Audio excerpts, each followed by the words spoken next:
The fear of abandonment can be absolutely terrifying, right? Say you're in a relationship or starting to date somebody, or maybe you're even married or business partner, whatever it is, and you sense that maybe they're pulling away or something's different, and you're not quite sure what's going on, but you don't want to bring it up because, my God, what if they are abandoning you? Like, what if you bring it up and they're going to leave you? And you don't really want to know that. And so then you get in your head and you make all these assumptions about their actions or their words. Like you read between the lines and you're like, oh my God, they're abandoning me. What should I do? And so then, unfortunately, we try and use techniques to keep them around. Or to avoid certain topics, or we try to get really nice to make them like us again or something like that. But as we do all that, do you notice what's happening? We're pulling away, and actually what we're doing in that moment, in all of those moments, is we're actually abandoning ourselves. Do you see how when we get into that makeup, all of a sudden we stop doing and being who we really are? We stop following our morals and values, our needs and wants, what's negotiable and non-negotiable. And we, instead of sticking to our list of what we can and can't control, we try and control them and everything to stop the abandonment. And it can be incredibly overwhelming. It's part of what, codependence is all about. And it all goes back to childhood, because think about it.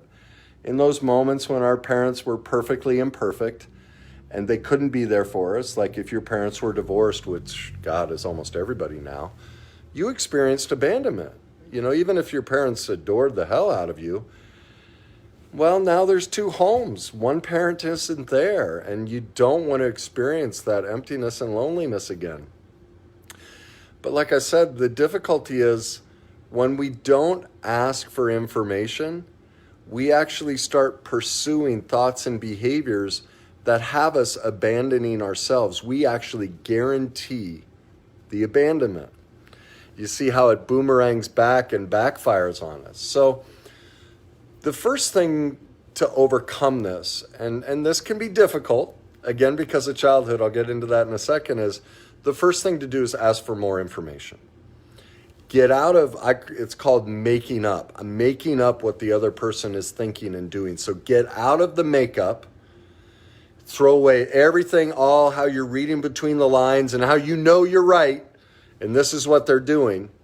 Stop that, pause that, and just ask a direct question. What do you really fear? Ask for information about it, or ask them. Yesterday I heard you say A, B, C, and D. I made up, it means X, Y, and Z. Is that true, or is there a different explanation? And gather that information from somebody, because so often, because of our unhealed trauma from childhood and the abandonment we experience, we're projecting from that past, that sense of abandonment. We're projecting that and putting that on the other person. Now, sometimes you're right, but look at the advantage. Let's say you're right. Let's say this person wants to leave your life. Well, look at what a gift that is, especially if it's a relationship. Now you get to end that relationship and start pursuing somebody who wants to be around you. Like, how did we lose? We ended something that wasn't going to ultimately satisfy our needs, and now we put ourselves in a position to find somebody where we can have our needs met. So what a gift if they said, you're right. Actually, I've been looking for a way to get out of this and I haven't known how. What a gift. Now you know. On the other hand, what if you're wrong? And they're like, oh my God, this happened to me recently. A friend of mine, he had some concerns about some of our dialogue, and he was unsure of what I was really thinking and feeling. And I'm like, oh my God, no, it's the exact opposite. It's actually a business relationship. And I said, no, because of certain things, I'm more committed to the business relationship than I've ever been. But things because of his own abandonment history didn't quite resonate. You know, he was missing some things. And it just took a simple question for, you know, him to see. And by him asking me that question, asking for more information, it cemented my desire to have even more of a business relationship with him, because I'm like, man, this is somebody I can trust. They can be vulnerable. They can show that they're unsure. They don't have to be this strong, cocky, oh, I've got it all together, I'm not afraid of losing anyone. You know, the typical, well, both male and female do. Women do this all the time. You know, I'm not weak, I'm a boss bitch, I don't worry about stuff like that. Well, we all do.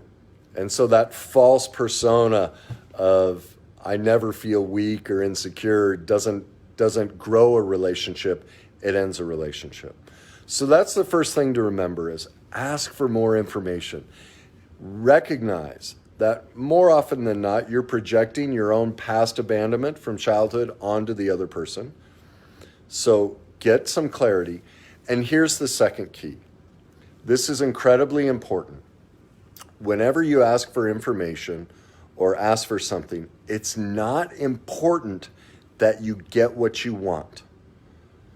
What's important is that you ask for what you want. So let me say that again. It's not important that you get what you want.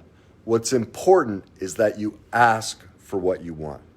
Because in the process of asking, you're no longer abandoning yourself. You see, you end that loop. Because ultimately, the only one who can fill your own needs, you know, all the needs we all have is us. It's our responsibility. And by asking for that information, that's what we're doing. We're loving ourselves. Well, we can't lose when we do that. So try that out. The next time you're in whether it's a business relationship, a friendship, a relationship with someone you're dating, or a spouse, or whatever it may be, get out of your head, get out of replaying the past abandonment and projecting that onto them. Ask for information, and then remember, it's not important that you get what you want. All that matters is that you ask for it. Because as you do that, you're claiming yourself and you're no longer abandoning yourself. All right? So give that a shot. Let me know how it works. I hope you're having a great day. Talk to you soon.